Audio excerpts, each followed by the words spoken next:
Hi, welcome to the show. Today I have a real treat for you. Many of you know of the Church on the Hill, and probably most of you have heard of Hope on the Hill. But what do they do? That's what I wanted to know. So I went and I found out. And what I did was bring back into the studio today two of the best people to let us know about what is going on there on the Hill. I have with me today Heidi Lindell, the Executive Director. Thanks for being here. Yes, thank you. And Isaac Kerns. Isaac, you are the chair of the board of the nonprofit Hope on the Hill. Thanks for being here so much. Well, let's learn a little bit about you personally, first of all. Isaac, you are a business manager of C&D Landscaping. Yeah. Busy time of year for you? November is probably our busiest month of the year, yeah. The grass isn't growing, but you're busy because you are... Leaves are falling, and we install Christmas lights this time of year, even downtown here on 3rd Street, so. I see your trucks all over. Yeah. Early morning, they're just filling the intersections, are going every which way. Well, I hope they're going to work. Very good. And Heidi, you've come to town recently, or are you a long-time resident? I moved to the area in '98, lived overseas for a while, 2006 to 2010, and then came back to the area. Well, welcome back. That sounds like a good interview right there, living overseas, but we'll have to get that. Shanghai, China, yeah. Oh, that sounds great. Absolutely. All right. Well, and children. Isaac? Yeah, I have a 10-year-old daughter and a 9-year-old son. And My children are 9 and 11. and Yeah, coincidentally, you both live in Dayton, and some of them are in the same classroom at school. Yeah. Yep, All that's right. correct. Well, that's great. Well, the Church on the Hill has a mission, and they wanted to fulfill that mission, and they saw a problem. And so how did Hope on the Hill come out of that? Some backstory? Yeah, Sure. I go can do with some backstory. So the previous mission statement at Church on the Hill was meeting the needs of others through Jesus Christ. And out of that birthed the nonprofit Hope on the Hill. And a food pantry developed, and that kind of started it. But then there were other benevolent type ministries of reaching out into the community just to meet people's basic human needs. And that's how it kind of began. Okay, reaching out into the community, basic human needs, and it's not just food. No, it's not. And it's actually evolved into a separate nonprofit. There is some overlap. We are strongly supported by Church on the Hill. We have board representation by Church on the Hill. But we are to serve the community. And a good portion of what we do is with community members and serving the community. So food, education, benevolence, seasonal giving, and then community collaborations are kind of the 5 key areas of need that we focus on. And they're kind of all centered around coming alongside somebody, igniting hope, and helping them on their path. I have a long list of the various activities that you do, and I would like to just kind of touch on each one of them. Let's start with the food pantry. Okay. What happens? How does that, where do you get your food? We are one of the partnering pantries with YCAP. YCAP is the local regional food bank for a larger Oregon food bank system.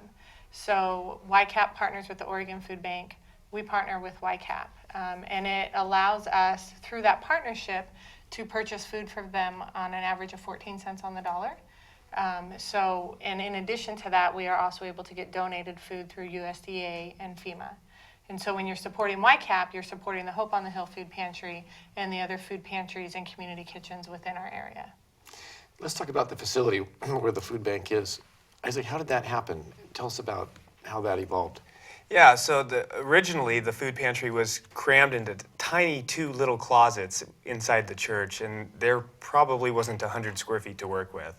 As the Chemeketa property became available, we were able to lease that space down there, and now we have much more of a store, an actual store that we've put in there with shelving and everything, so it really does look like quite a bit of space. I think we have a little over 2,000 square feet. 3,500. 3,500 square feet. About 2,000 is for the food pantry. Yeah. And we have storage, we have an educational room, we have a clothing closet. We're working on transitioning a current storage closet with a mop sink into a USDA certified repacking room. How will that help? How will that help? It'll allow us to bring, we have a garden, an on-site garden, where it's 2,400 square feet of gardening plots that food is grown following sustainable practices that goes into our food pantry and is distributed for free to the community. So it'll allow us to bring that produce up and rinse it and have it be ready to go out into the pantry. It will allow us to get bulk donations from farmers and bulk product that we get from YCAP and repackage that on site. An example would be, you get a giant box of blueberries that aren't sorted. We could put those into something usable for a family. We've gotten really large bags of tortilla chips donated. So there aren't many families that can use, a bag this big of tortilla chips. That doesn't work well for them. They would go stale, they would go bad. But 4 families could benefit from that. So currently we can't repackage those products within the guidelines. So Isaac, you had to pretty much hire a professional to stay within all these guidelines. It sounds like there's a lot of rules and regulations to. There's a lot to pay attention to, yeah. So Heidi, our director here, she's been a phenomenal find. We've had her for just over a year now, and a lot of her job is doing a lot of research and knowing what the rules are. Now, you've brought to Hope on the Hill your business expertise. Yeah. Can you tell us a little bit about how you were able to help there? Mainly, I think I've been with Hope on the Hill for a little over 2 years now. It took me 12 months to really understand everything it was that we do and to be able to put it into a package and make proper systems in running an organization. So I've done the same thing with C&D Landscape over the last 15 years. And to be able to take that, bring it into a nonprofit was really rewarding, and kind of grab, sort, and organize, and then help the system run a little bit. And then it really helps when you have a home run hitter like Heidi. So. Well, I've been to the food pantry, and I've spent a few hours there helping, and it's very rewarding.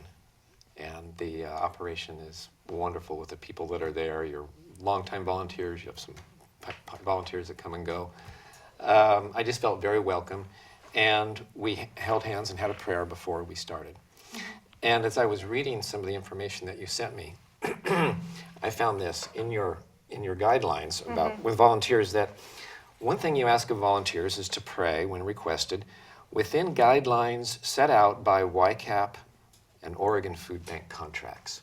Correct. So I want to make sure that when we prayed, we were within guidelines. Do you think we were? I didn't want to be praying out of guidelines. Absolutely. Tell us about what that means, would you? So there's a big difference. A lot of people come to Hope on the Hill that come through the food pantry because of our connection with the church. They will ask us. They will reach out to us and ask for us to pray with them. But it's really important that we honor the fact that they're there for food. And that we also honor the fact that some of the recipients that are coming to the food pantry are not Christians and aren't comfortable with open prayer. So per our guidelines, to the recipients that come through, we cannot openly offer prayer in the common areas. And if somebody is seeking that out, then we can honor that request, help them get their food, and make sure that they feel comfortable and nobody feels that their opportunity to receive food assistance is hindered, but still be able to meet that need. Our volunteers choose, many of them, before we start going through and opening up for the night and serving people, to start the evening off in prayer. And that's to honor their personal preferences. You don't have to be a Christian to serve, and you don't have to be a Christian to be served through Hope on the Hill. And we want to honor and respect both sides of that coin. And so many of our volunteers come together before we open, and they make sure that we are, doing that before we start. But at the same time, we want to make sure that anybody coming through the food pantry feels absolutely welcome and feel that their civil rights are protected. And that's a very important aspect to us, is honoring that piece of it. Well, I just want to thank you for, as a faith-based church that has sponsored this church, Hope on the Hill, that you're dealing with that interface and dealing with it successfully and doing it so that this can happen, that you can get food from the food bank and can honor the people that are coming and dealing with it in this way. I think that's just, I just want people to know about that. Yeah, what you we do. absolutely want to meet people where you're at. We have board members that don't practice organized religion. We have many people that choose to volunteer and give back through organization, and that is absolutely wonderful to us. We just want to come alongside people where they're at. All right. Well, you sent some good pictures with you today about the different programs you have, and as we talk about them, they're going to just put them up on the screen, and so people can see some of those. Perfect. Well, we talked about the food bank. Let's talk about Wheels and this amazing guy, Tim Elliott, Pastor Elliott. What is going on there? Tim, I like to call him a car expert. He'll be the first to tell you that he's not an expert, that there's no true expert. If you're calling yourself an expert, then you probably aren't one. Does he have grease under his fingernails? He actually manages, he's more on the management side. Okay. He runs Jim Dorn. He's one of their sales managers over there. But he's well connected within the car community, and it is his passion. I would say on the weekends, he probably has grease under his fingernails. Okay. But by profession, he's on the other side of things. So he has built a network and a team of people that he trusts and that supports that understand vehicles really well. And he helped establish a fundraiser essentially for Hope on the Hill. So we take in vehicles. They don't have to be running. They don't have to have four wheels. It's called wheels because it can be a motorcycle. It could potentially be a boat or an RV. But that gets donated in, and we sell those as a fundraiser for our organization. Very rarely we get a donation in that is roadworthy, and that's where his team, anything that comes in, his team analyzes it, they look at it, they determine, is this something that could safely go on to somebody else? And if it is, if it meets that criteria, which again is very rare, then we work with the donor to find out if they have any specific designations that are important to them, and then we honor those designations as we pass that vehicle along to somebody in need. So it does generate some income, but only when they really aren't safe or reliable enough to pass on. And we're fortunate to have a donor that allows vehicles to be stored safely while we find a match for that designation. So it is so few and far between that we aren't able to keep a wait list. We're not able to track people that need a vehicle because most likely you've sorted that out by the time we would ever be able to help you. An example, the last vehicle we gave away last February, we had since October. And it was just a matter of utilizing our benevolence program and our team to make sure that we, both from an ethical perspective, but also a legal perspective, we honored the designation that the vehicle came with, and we're able to pass it along. So that's a program that if people are aware of, they want to help out, they could donate a They vehicle. can donate, absolutely. Absolutely. All right, the next program, EDGE. EDGE stands for Equipped, Determined, Goal-Oriented, and Empowered. It's a really exciting program. The current class that's going on is really focusing on kind of those employability skills. So we work closely with the county jail so that we can transport people from the county jail that are participating in the work release program, and they're able to come up to our facility once a week for a 7-week program. But it's also open to the community, so anybody is welcome to participate in it. It's a free class that really focuses on skills around being able to both identify what are my skills and assets, and then how do I sell those, both in a cover letter and resume. We partner with Goodwill Job Connections, so they come alongside us and help with the resume and cover letter piece. Another component that is important to us is to not duplicate efforts. They do an excellent job at what they do, so they come in and they work with our program. We have employers, current employers that are both hiring and not hiring, that come in and donate an evening of their time and go through mock interviews.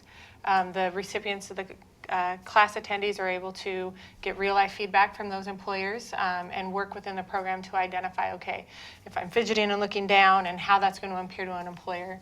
But even more than just getting the job, it's now that I have a job, how do I keep it?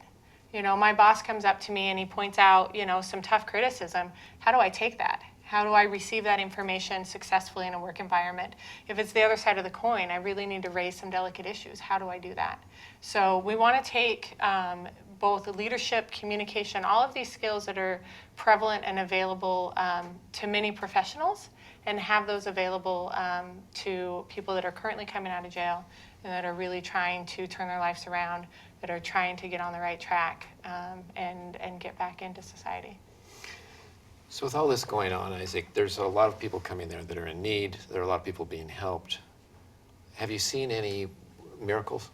Have you seen anything happen that you just go, oh my gosh, this is why I'm here. This is really the work we want to do. Yeah, Ken, there's one that comes to mind. I'll share that in a second, but I think that's the reward, isn't it? Sometimes I just do. I know I'm doing right, I've got to do, and just go in these programs. But then I don't see all the fruit that happens around it. I did have one example. We did a community-wide garage sale where all of the items that were just donated to this garage sale. And we invited the community, and it was free. I mean, come in, it wasn't you pay 25 cents or $1 for this, it was just free to anybody. And my job was to go around and pick up all the different loads from various people who were willing to donate who didn't have the ability to bring it in. And I did, and I was feeling a little bit frustrated, thinking, oh, we don't have TVs or things of this nature, all these great big items. There's a lot of clothes, a lot of books, and some very good furniture that came at this garage sale.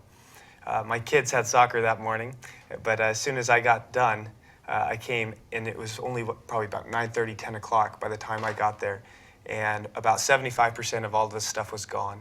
And as I walked through the doors, I saw this little boy walking out with just handfuls of clothes.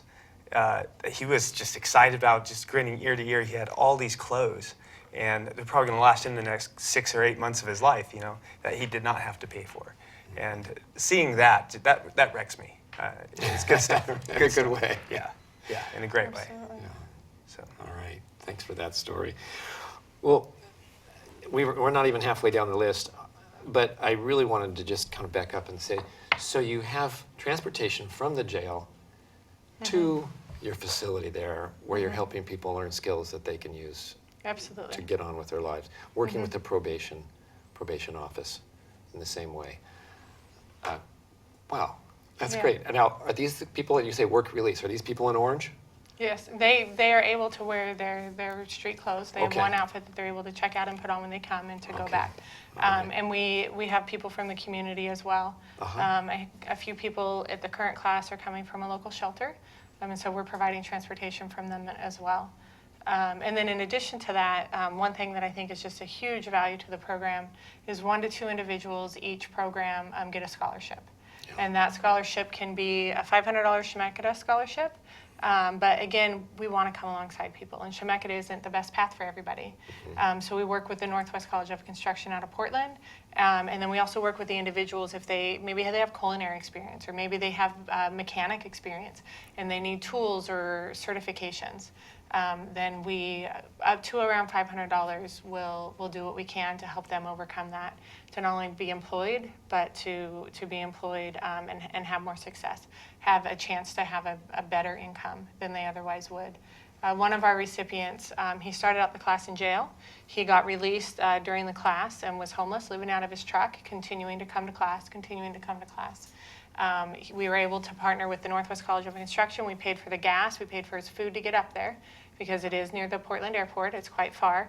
And after he went through that program, he was certified to go into their apprenticeship program. And he was called by a company that needed a flagger. So his scholarship, outside of getting him to the Northwest College of Construction, it was all of his flagging equipment. It was his flagger certification. Again, we spent a little over $500 total over about 4 months for this individual. And then he was employed at $35 an hour. Oh my gosh. So, Wow, that's a great for us, story. that's a huge success story. We're really excited to be able to do that, to make a real impact. Well, along the same line of helping people get this education they need, you have an R Plus program. Yeah, Reading Plus. That's adult literacy and reading and math. So it's actually a Shemeketa professor that donates her time on her days off, and she does a lot of one-on-one work, especially with the reading. With adult literacy, it's all you can be at such varying degrees of what your capabilities are, and so she does a lot of one-on-one work. She's a handful of tutors that work under her to really help people become competent and literate within reading. And then the math program can typically be up to 4 individuals. There's a little bit more variance for how people can be served, but she dedicates about 40 hours a month just coming alongside adults in our community that need some support. You've said that a number of times, coming alongside. I really like that image of I'm walking along, perhaps I'm struggling, and somebody comes up beside me, and it's kind of there for support. Absolutely. I think that's huge. It's just a beautiful image. And so you meet people kind of where they are and help them walk forward. Absolutely. Yeah. I think there's some opportunities for volunteers there, isn't there? Always. In these programs we've covered so far, I see that this people have skills that perhaps they aren't using. People that have time on their hands, perhaps volunteer. They're wondering, how can I make a difference in this world? And I'm seeing it's such an opportunity for someone that's looking to matter to make a difference here. I mean, there's a facility. They have people that need help. Absolutely. They're able. someone can be trained on what they need to do when they go there. So can you think of a need right now that perhaps you've got a hole you need to fill that you might want We to? are always looking for more support with our EDGE program. And an element that we're looking to add, we're building support around, is being able to videotape our mock interviews so that the people who are being interviewed will have that to take home and to continue to practice and learn. And you can get the verbal feedback, but to be able to visually see some of the things you need to work on makes a bigger impact.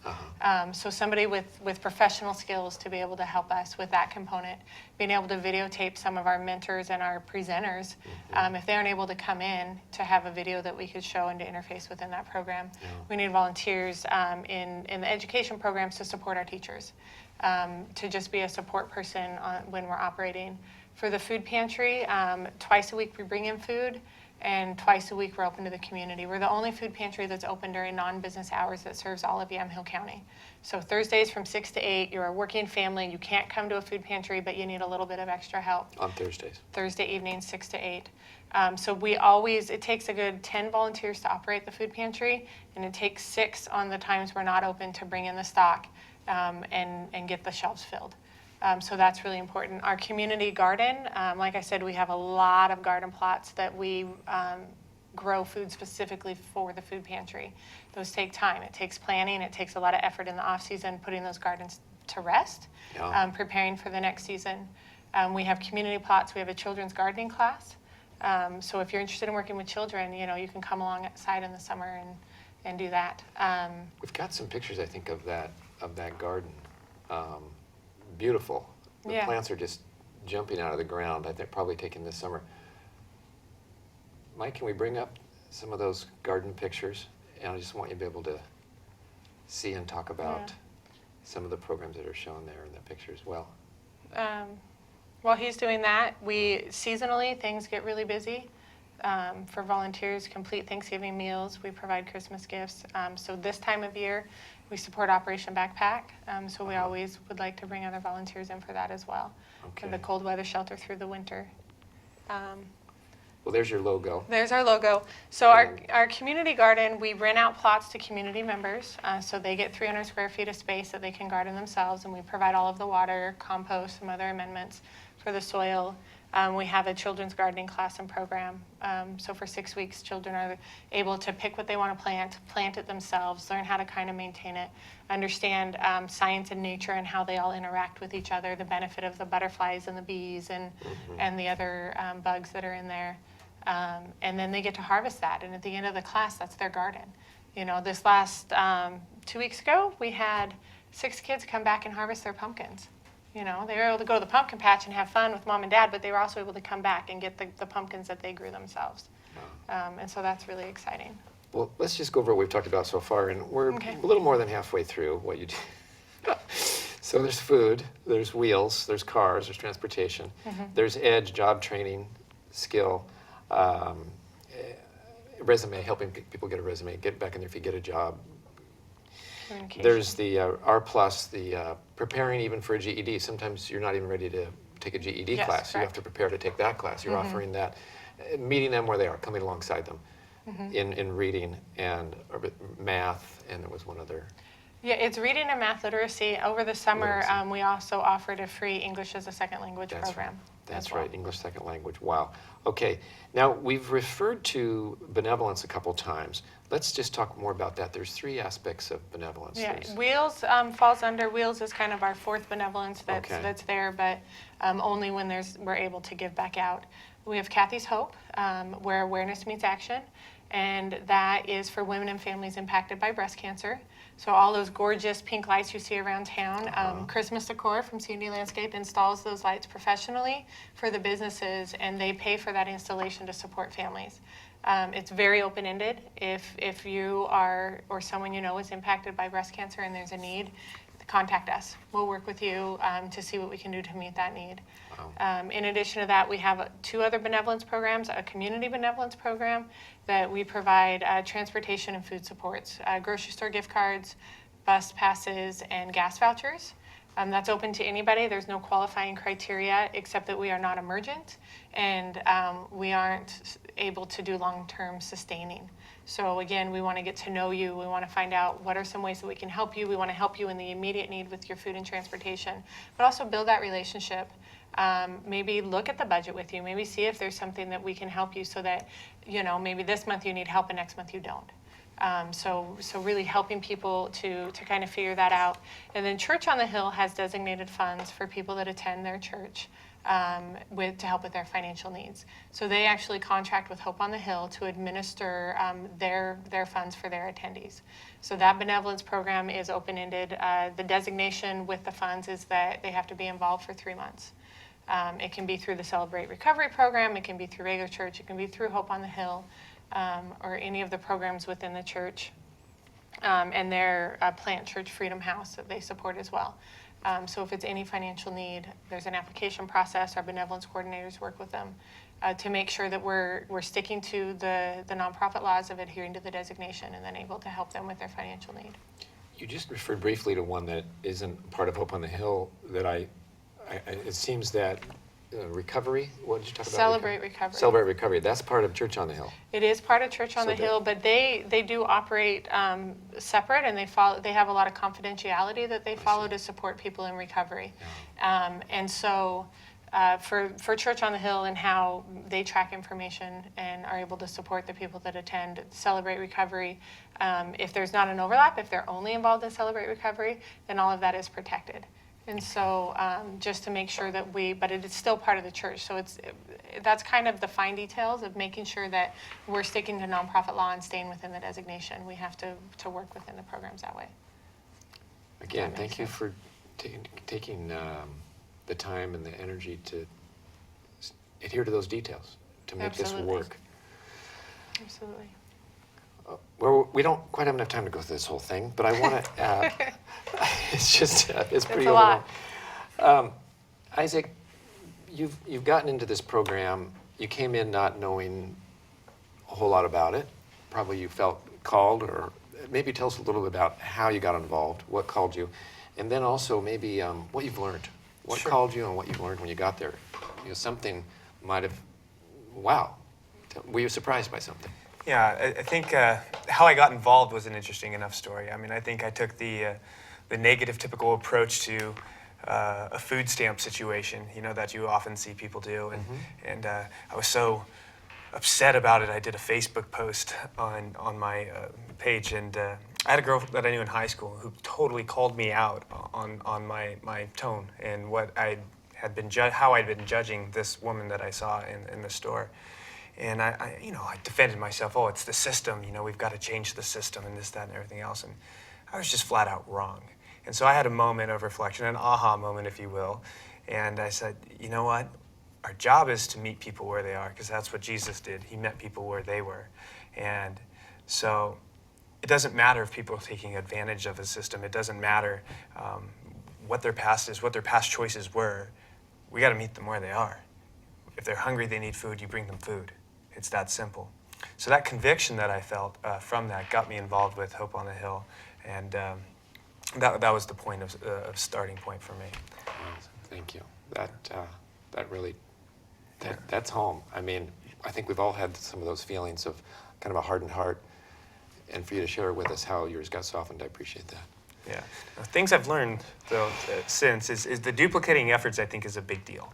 I think that's a really big deal amongst the nonprofits in Yamhill County, and just how part of Heidi's job is to make sure that we at Hope on the Hill do not duplicate efforts. So she gets to go into all these other organizations and say, hey, how can Hope on the Hill come alongside you guys and help you in your efforts? And so we're not over here doing the exact same thing, and we can concentrate resources to where need is the most. Well, we could schedule another show because we haven't talked about the Tree of Hope and Thanksgiving dinners, and I'm sorry, but we've done the best we can do in this time. But I want to give you just 10 seconds to talk about this program. Yeah, so we have a Season of Hope coming up. It's a Christmas caroling competition in which 4 nonprofits will have choirs and musicians representing them and going head-to-head in singing Christmas carols. So as an audience, you come, you buy your ticket, you get to vote who was the best choir, and those you vote with your dollars. So you're putting your money where your mouth is, really. If you feel like Hope on the Hill brought the best choir with the best Christmas carols, then you give a monetary donation. At the end of it, all of that money is counted up, and the best nonprofit wins. All right. Well, All right. that's all we have. Thank you for being here. I'm Thanks for just having us. really grateful that you're in our community, the Church on the Hill, the Hope on the Hill, and you two are working so hard to make that happen. Well, I hope that, hope, that's a great word. I hope that you've all had as good a learning experience as I've had.